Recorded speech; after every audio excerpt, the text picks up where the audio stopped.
สวัสดีพี่น้องปองป่ายผู้ที่ตามทางเพจ Facebook เสียงอึ่งเท่าเลยแชแนล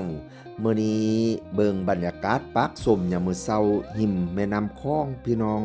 เมื่อคืนนี้ก็นอนอยู่รีสอร์ทนอนอยู่โฮมสเตย์ปากสมโฮมสเตย์ติดน้ำคลองเด้เนี่ยในล่างโฮมสเตย์ค่อยยางลงมาบรรยากาศดีพะโอ้ยน้ำโขงกะกวางใหญ่ไพศาลเก่งพี่น้องเนี่ยรีสอร์ทค่อยนอนเนี่ยนะปากสมโฮมสเตย์ดีเก่งก็วิวลักล้านราคาลักร้อยกันลังว่า มีลูกให้บอกล้านมาปักสนมานอนนี่เนี่ยแล้วก็ยางลงมาสมวิวพี่น้องบรรยากาศดีเก่งพูดว่าเมื่อคืนนี่ฝนตกเมื่อเช้ามาก็เลยผูเข้าก็สิมีหมอกจางๆหมอกบางๆแน่นำโค้งมองนี้สิกวางพี่น้องแหนมเฮงโอ้ยสุดลูกหูลูกตากำลังว่า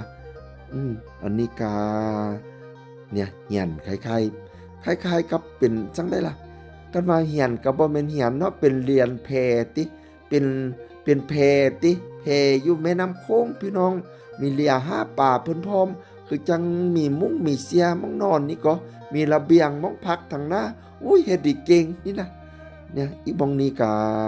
คล้ายๆอุปกรณ์การหาป่าของชาวประมงเพิ่นเนาะก็มีเรือออกหาป่านี่นะกลางน้ำโขงเห็นบ่เรือแล่นมานะบ้องนี้เพิ่นติดน้ำโขงอาชีพอย่างหนึ่งก็คืออาชีพประมงเนาะ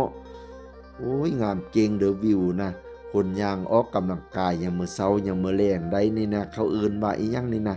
เขาเอิ้นว่าฟุตบาทหิมแม่น้ำโขงบ่แล้วก็ย่างไปเรื่อยๆจนฮอดผู้แน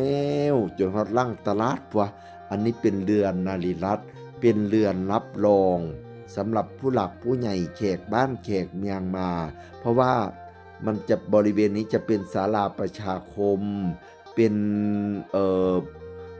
ที่ประดิษฐาน